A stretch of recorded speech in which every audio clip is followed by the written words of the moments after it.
Bismillahirrahmanirrahim. Assalamualaikum warahmatullahi wabarakatuh. Ke bawah Duli Yang Maha Mulia Paduka Seri Baginda Sultan Haji Hassan Al-Bolkiah Muizzuddin Wad Daulah Ibni Almarhum Sultan Haji Omar Ali Saifuddin Saadul Khariwaddin, Sultan dan Yang di-Pertuan Negara Brunei Darussalam akan berangkat ke Dubai, Emiria Arab Bersatu bagi menghadiri World Climate Action Summit yang akan diadakan pada 1 hingga 2 Disember 2023 semasa the 28th session of the Conference of the Parties to the United Nations Framework Convention on Climate Change COP28. Ke bawah Duli Yang Maha Mulia Paduka Seri Baginda Sultan dan Yang di-Pertuan Negara Brunei Darussalam dijangka berangkat menghadiri World Climate Action Summit bersama ketua-ketua negara dan kerajaan yang lainnya.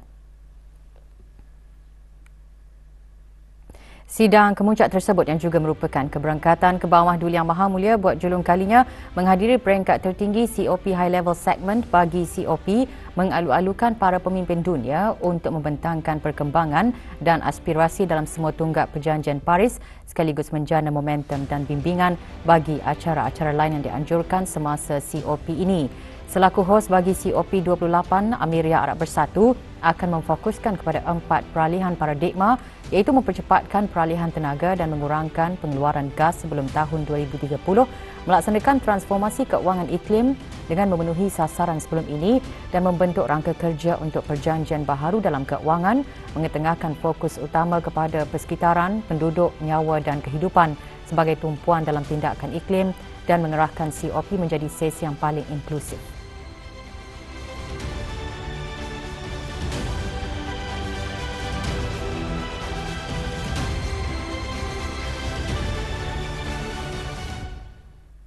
Yang Teramat Mulia Paduka Seri Pengiran Anak Isteri Pengiran Anak Sarah binti Pengiran Haji Saleh Abrahaman berkenan berangkat menghadiri ceramah perdana Majlis Ilmu 2023. Ceramah perdana yang merupakan sebahagian daripada siri kemuncak Majlis Ilmu diadakan bersempena dengan sambutan ulang tahun Hari Keputeraan ke bawah Duli Yang Maha Mulia ke-77.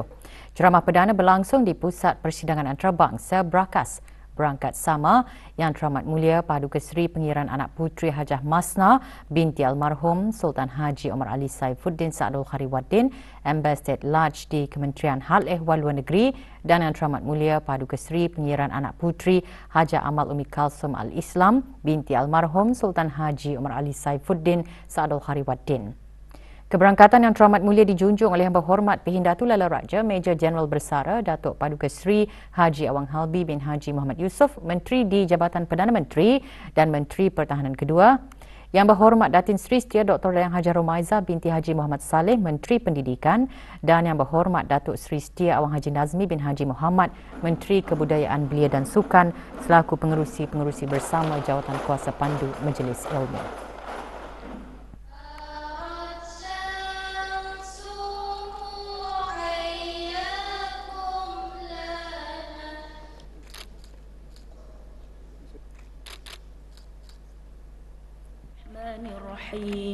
Bacaan surah Al-Fatihah dipimpin oleh Dayang Hajah Mariana binti Haji Jamil, penolong pengarah pengajian Islam.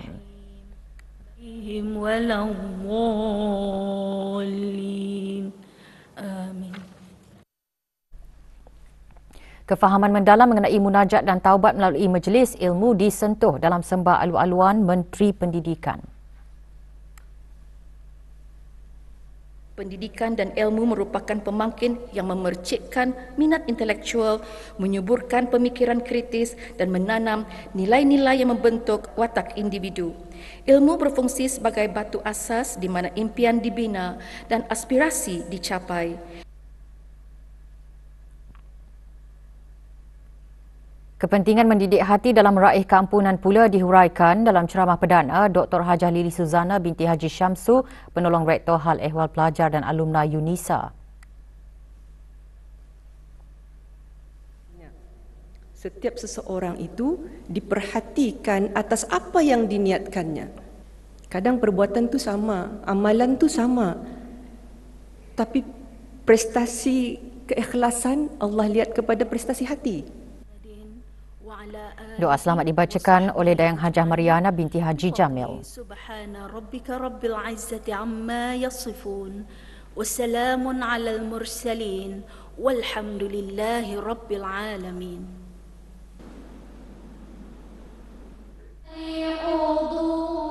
Pelbagai ilmu bermanfaat dikongsikan kepada semua lapisan masyarakat sepanjang majlis ilmu dianjurkan sejak tahun 2004.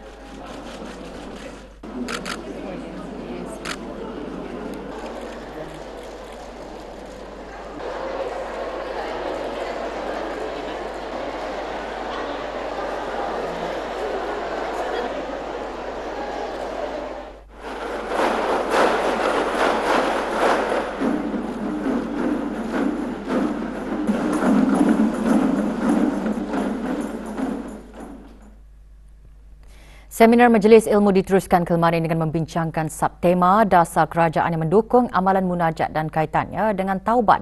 Dianjurkan oleh Jabatan Perdana Menteri dengan kerjasama Universiti Islam Sultan Sharif Ali Yunisa, seminar diadakan di Pusat Persidangan Antarabangsa, Brakas. Hadir Yang Berhormat Datuk Seri Setia Awang Haji Nazmi bin Haji Muhammad, Menteri Kebudayaan Belia dan Sukan.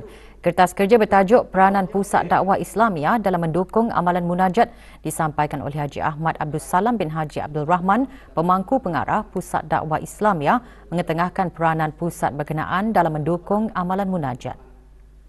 Daripada dua negara itu, dia sesuai dengan Brunei punya Islamiah. Antara yang dia boleh kita. Sementara Awang Haji Amir Hisham bin Haji Masri, Pemangku Pengarah Jabatan Hal Ehwal Masjid, menyampaikan kertas kerja yang bertajuk Peranan Hal Ehwal Masjid dalam mendukung amalan munajat senegara. Contoh penaharian kebesaran Islam. Manakala Dayang Hajah Mariana binti Haji Jamil, Pemangku Pengarah Jabatan Pengajian Islam, menyampaikan kertas kerja yang bertajuk Inisiatif Institusi-Institusi Pendidikan Agama dalam mendukung amalan munajat.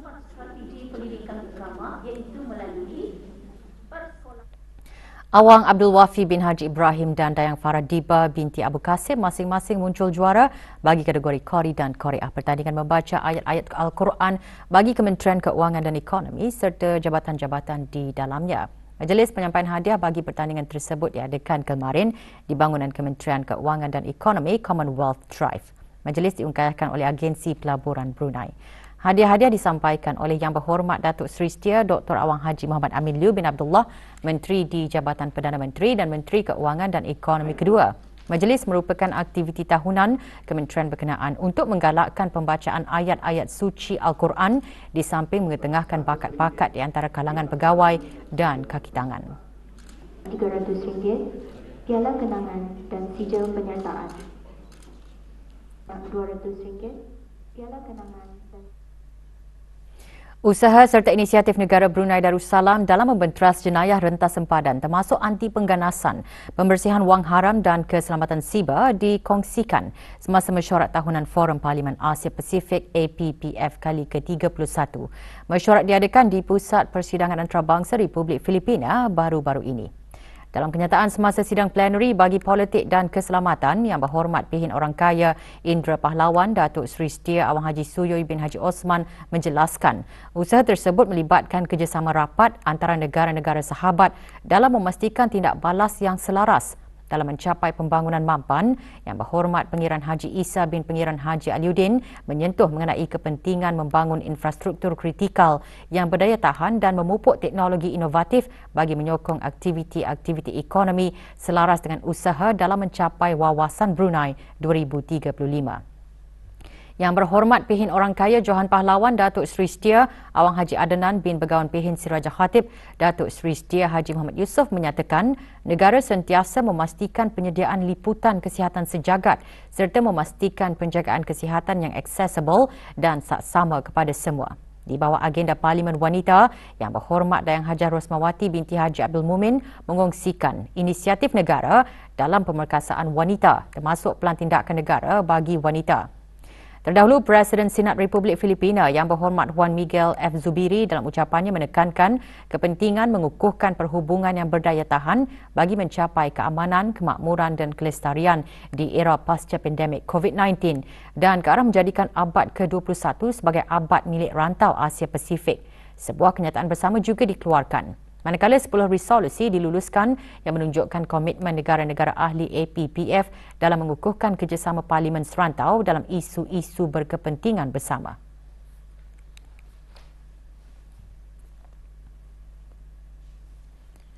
Indeks harga pengguna IHP tahun ke tahun bagi bulan Ogos tahun ini menunjukkan penurunan 0.1%. Ia didorong oleh penurunan pada harga bukan makanan. Manakala harga makanan dan minuman ringan menunjukkan peningkatan 1.7%. Penurunan tahun ke tahun bagi harga bukan makanan disebabkan oleh penurunan harga pengangkutan, pakaian dan kasut selaras dengan penurunan harga bahan pakaian. Bagaimanapun penurunan ini diimbangi oleh peningkatan harga makanan dan minuman ringan.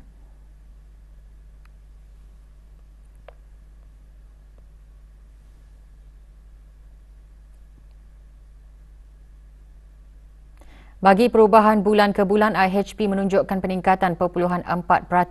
Ia didorong oleh peningkatan harga bukan makanan dan harga makanan dan minuman ringan.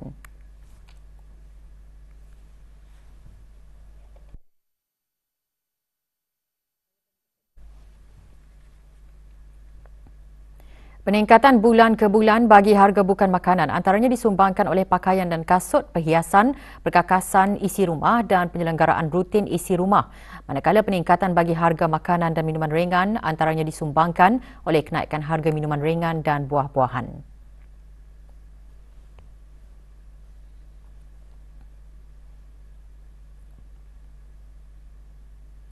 Laporan penuh IHP boleh didapati di laman sesawang JPES.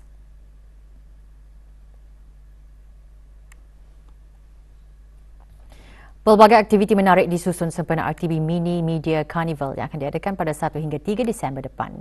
Untuk mengetahuinya, saksikan promo ini. RTB Mini Media Carnival 2023. Radio Television Brunei akan menganjurkan RTB Mini Media Carnival 2023 yang akan diadakan di The Mall Gadong pada 1 hingga 3 Disember 2023.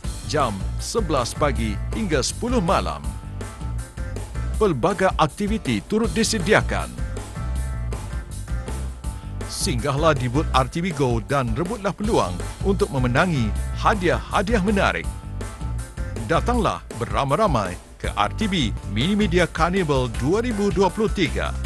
Jumpa bis kita di sana. Sekolah Seri Mulia Sarjana dan Sekolah Menengah Chung Ching mendapat tempat pertama bagi kategori masing-masing dalam majlis penganugerahan program inisiatif Sekolah Mempromosi Kesihatan HPSI Growing Learning Optimizing Towards Better Wellbeing in School GLOW. Dianjurkan oleh Pusat Promosi Kesihatan, Kementerian Kesihatan dengan kerjasama Kementerian Pendidikan dan disokong oleh Gleneagles Jerudompak Medical Center, majlis berlangsung di Dewan Al-Afiah Kementerian Kesihatan. Penyampaian anugerah disempurnakan oleh Awang Haji Maswadi bin Haji Mohsin, Setiausaha Tetap Kementerian Kesihatan dan Awang Aliuddin bin Haji Abdul Rahman, Pemangku Setiausaha Tetap Pendidikan Teras Kementerian Pendidikan. Sebanyak 2 kategori program HPSI GLOW dipertandingkan iaitu kategori sekolah rendah dan kategori sekolah menengah.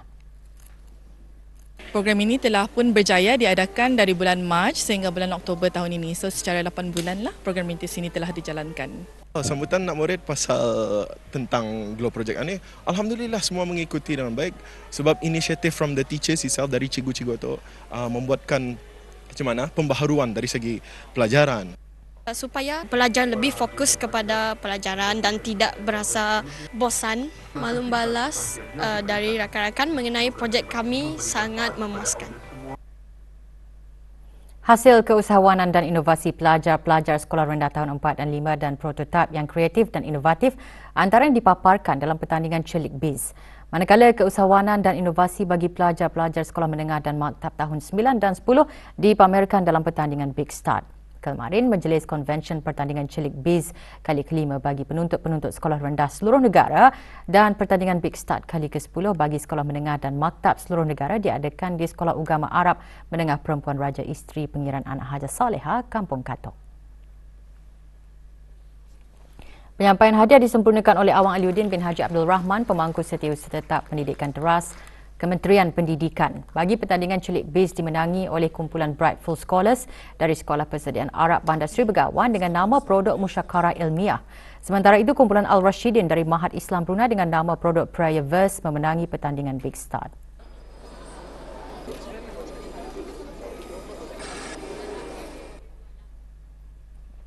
Kerja-kerja kecemasan pembaikan paip air bocor berdekatan tangki Sungai Burong daerah Tutong telah selesai dilaksanakan. Jabatan Kerja Raya JKR dalam kenyataannya menjelaskan bekalan air akan kembali pulih dan memerlukan masa untuk pulih sepenuhnya. Kawasan-kawasan tinggi mungkin masih mengalami gangguan bekalan air atau tekanan air rendah. Sebarang aduan mengenai bekalan air hubungi talian Darussalam 123. Sementara itu, keseluruhan kawasan rancangan perumahan negara Bukit Beruang Baru dan sekitarnya mengalami tekanan air rendah terutama di kawasan-kawasan tanah tinggi hari ini 28 November 2023. Gangguan adalah berikutan kerja penyucian tangki di rancangan perumahan negara Bukit Beruang Baru A dan B bermula 8 pagi sehingga kerja-kerja selesai. Sebarang aduan atau permohonan pembekalan air tanker hubungi talian Darussalam 123. Kerja-kerja pembinaan pusing keliling di Jalan Delima 2 dan Jalan Kebangsaan telah selesai dilaksanakan dan boleh digunakan. Dalam pada itu, JKR mengingatkan pengguna jalan raya untuk sentiasa memandu berhati-hati mengikut had laju yang ditentukan serta mematuhi papan-papan tanda yang telah disediakan.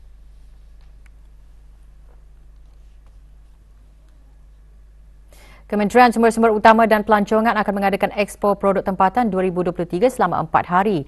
Expo tersebut akan bermula pada 30 November ini hingga 3 Disember depan di Dewan Bredex Cerudong. Diadakan sempena Pesta Disember Brunei ke-7, Expo dianjurkan dengan kerjasama Kementerian Keuangan dan Ekonomi, Kementerian Hal Ehwal Dalam Negeri dan Darussalam Enterprise Day, yang merupakan platform bagi para pengusaha tempatan untuk menjana pendapatan serta memberikan peluang bagi menubuhkan rangkaian dan bisnes matching.